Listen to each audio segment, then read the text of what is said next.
नमस्कार मैत्रिणींनो, तुम्हा सर्वांना श्री स्वामी समर्थ. आजच्या ब्लॉगची सुरुवात होत आहे संध्याकाळपासून. संध्याकाळचं वातावरण असं काही छान दिसत होतं. मी किती वेळ बाल्कनीमध्ये बसून पूर्ण असं वातावरण बघत होते आणि मग नंतर आम्ही निघालो दातांच्या दवाखान्यात. कारण की माझ्या दाताचं ना रूट कॅनल केलं होतं आणि त्याला जी कॅप बसवली होती ती काल अचानक निघून गेली. मग ते बसवण्यासाठी आम्हाला जायचं होतं. मग तिथे पोहोचलो, परंतु ना रस्त्याने खूप गारवा वाटत होता. खूप थंड हवा सुटलेली होती. आणि मग दवाखान्यात पोहोचलो आणि मग तिथे जोपर्यंत नंबर येत नाही ना, तोपर्यंत मी बसली होती. असं वाटत होतं ना, तिथं जे ठेवलेलं फिश टँक होतं, त्या फिश टँककडे पाहतच राहावं. इतकं सुंदर असं दृश्य हे होतं.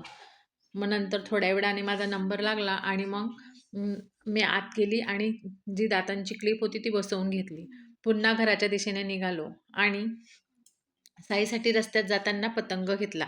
तर घरी गेल्यावर त्याला दाखवलं ना, तर त्याला कळालंच नाही, की मम्मीने हे काय आणलं असं. मग नंतर जेव्हा त्याने ते ओपन केलं आणि बघितलं, तेव्हा त्याला ते कळालं. स्पायडरमॅनचा पतंग आणलेला होता असं म्हणून. आणि ते बघून तो खूपच खुश झाला. आणि मग नंतर त्याला तो सेट करण्यामध्ये लागला. सोबतच त्याच्यासाठी मांज्याचा रीळ पण आणला होता. ते सर्व बघून त्याला खूप आनंद झाला आणि मग नंतर काय मी किचनमध्ये गेली आणि संध्याकाळच्या जेवणामध्ये बनवलं मनोरा. मनोरा म्हणजे ज्या सकाळच्या पोळ्या उरलेल्या असतात ना, त्या बारीक केल्या.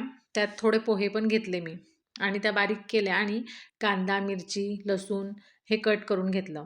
आणि मग नंतर कढईमध्ये तेल टाकून जिरं मोहरी टाकली, कांदा, मिरची आणि थोडे शेंगदाणे, कढीपत्ता वगैरे टाकून ते व्यवस्थित होऊ दिलं. त्यात थोडी हळद आणि मीठही टाकलं आणि नंतर कांदा मऊ झाल्यानंतर तो पोळीचं आणि पोह्यांचं मिश्रण ते त्यात टाकलं आणि वरून छानपैकी हिरवी कोथिंबीर टाकली आणि मग सोबतच खाण्यासाठी थोडे पापडही तळले. असं काही झालं आजचा दिवस. चला तर मग